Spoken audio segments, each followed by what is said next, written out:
Yung baon mo. Naiwan mo kasi yan eh. Hinabol kita.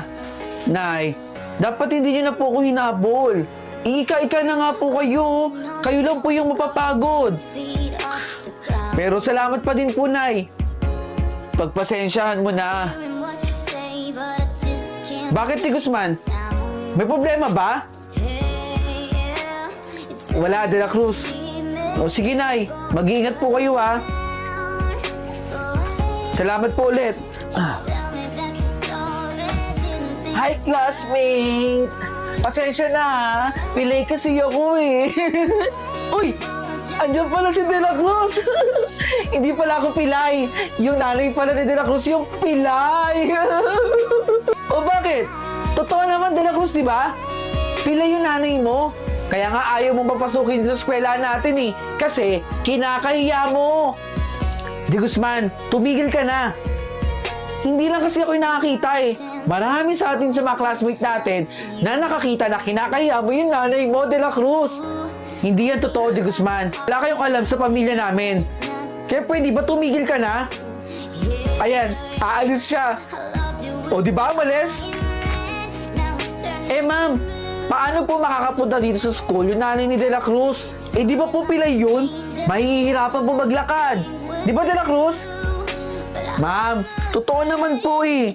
Kahit pagbawalan niyo po ako, mahihirapan po talagang pumunta sa school yung nanay ni De La Cruz. Sabihin mo na kasi, De La Cruz. Kayo bahala.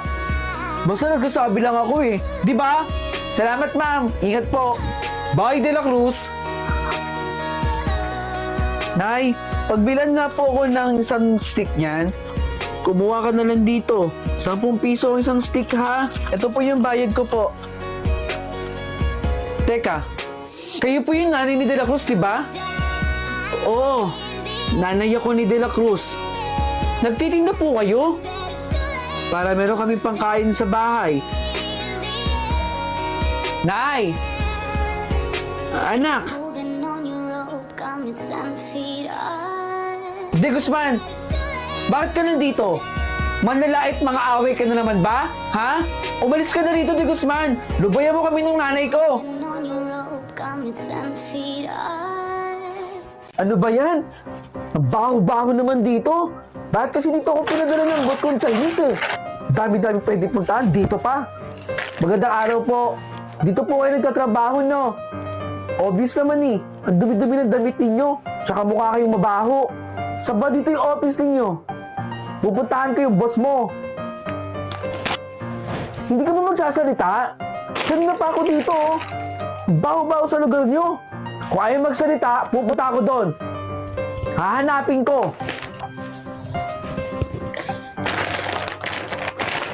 Ew! Ano ba tinatapakan ko? Kadiri naman. Uy, ikaw. Saan ba dito yung office ng boss mo? Ayaw kasi magsalita nito eh. Pipi ata eh. Hindi ko lang kung bakit dito pinagtrabaho yan eh. Diyan po sa may kanan yung office namin. Dire-diretsuhin nyo lang po. Oh, simple lang. Doon no, tinuro. Magsasalita ka lang at magtuturo ka lang, hindi mo pa kaya. Dapat sa'yo tinatanggal dito eh. Mamaya ka lang sa boss mo, sasabihin ko. Ano ba ito, kadiri? Ano ba yan? Kanina pa ako nag-aantay dito, wala pa rin yung boss. Yes, hello? Oo, sige, bye. Sorry po. Kayo po ba yung boss? Pinadala po ako dito ng Chinese kong boss. Meron po kasi siyang business proposal para po sa business po ninyong junk shop. Baka lang daw po gusto niyo pong... Sir, hindi po ako yung boss. Pero parating na po yung boss namin. Ay, pantay lang sir ha. Pasensya na po sa super delay. Ang Angel from Lazada, 2-in-1 na. Kaya isa na lang ang bibilhin. Sulit! Sige po. Antayin ko na lang po. Sige, pupunta na ako dyan. Ang tagal-tagal ng boss dito ha. Nakakainis kasi itong Chinese kong boss eh. Dito ako pinadala. Ay, nandiyan na po ba yung boss? Uy! Anong ginagawa mo dito sa office? Naka-aircon oh. Ang lamig-lamig dito at saka ang bango-bango. Ang bango mo kaya. Parating na din yung boss mo, pwede lumabas ka na. Baka pagalitan ka pa noon at matagal ka dito sa trabaho. Labas, sali! Tama nga. Meron nga pinapadalang tao dito, yung boss mong Chinese. At ikaw nga yun. Ikaw po si Mr. Joey Cruz? Pakisabi sa boss mo, hindi ko na itutuloy yung business proposal dito sa junk shop namin. Hindi namin kailangan ng taong walang respeto sa kapwa niya. Pakibigay yung check yung binayad niya sa amin. Hindi na namin itutuloy. Pasensya na ha. Sir! Oh, Kara, sige, pupunta na ako sa klase ko ha. Lagay mo rito. Kara Cruz, Angelo. Alam mo bang bawal yung ginagawa mo dito sa eskwelahan natin? Bawal lang magsugal dito. Ano ba kayo, mga bata? Magsipasok nga kayo sa klase ninyo. At ikaw, Angelo, magkita tayo sa klase ko mamaya ha. Sorry po, ma'am. Pasok! Ikaw kasi.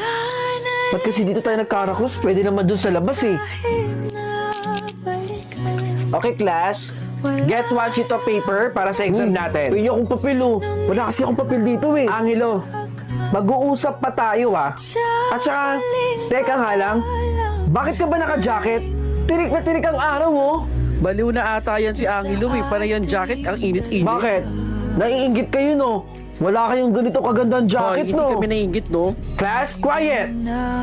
Mamaya sa pag-uusap natin, kailangan sagutin mo lahat ng mga tanong ko. Kung hindi, ipapatawag ko ang mga magulang mo. Opo, ma'am. Okay, question number 1. Nandito na ba si Angelo? Pumasok ba yon? Ma'am, wala pa po si Angelo dito. Di ba pinapapunta ko ang magulang nun dito ngayon? Magaling na Angelo. Marami siyang record sa discipline office natin. Anyways, pupunta ako na lang sa kanila. Saan kaya dito yun? Ay, magandang araw po. Itatanong ko lang po sana kung alam niyo po ba yung bahay ni Angelo dito? Estudyante ko po kasi yun eh. Malapit na kayo, ma'am. Idiretso nyo lang po yan, ma'am. Ay, maraming salamat po ah. Walang ano man po, ma'am. Mag-ingat po kayo sa paglalakad nyo, ha.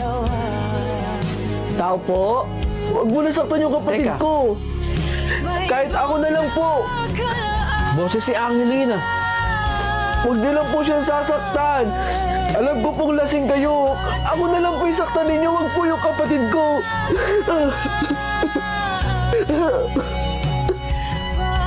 Huwag lang po yung kapatid ko. Kahit ako na lang pa. Uy! Andiyan si Papa! Ba't hindi niyo inayos dito? Lasing si Papa, yari na naman kayo! Bakit ang kalat-kalat dito? Ha? Nasaan sila? Wala po silang kasalanan dito. Ako po. Ikaw pala eh. Nasaan sila? Oo naman, kumain ka na lang kumain dyan. Hoy! Ang pamangking kong magaling! Kamusta ka? Asan yung girlfriend mo? Bakit hindi mo sinama? Dapat sinama mo dito sa family reunion natin. Teka nga, ilang taon ka na ba? 26 na po ako, tita. 26? Oh, asan yung girlfriend mo? Naku ha, baka boyfriend yan. Bawal yan sa pamilya natin. Tandaan mo. O siya, sige, kumain ka na doon. Tahimik ka na dyan agad, pamangkin. Baka nga, no?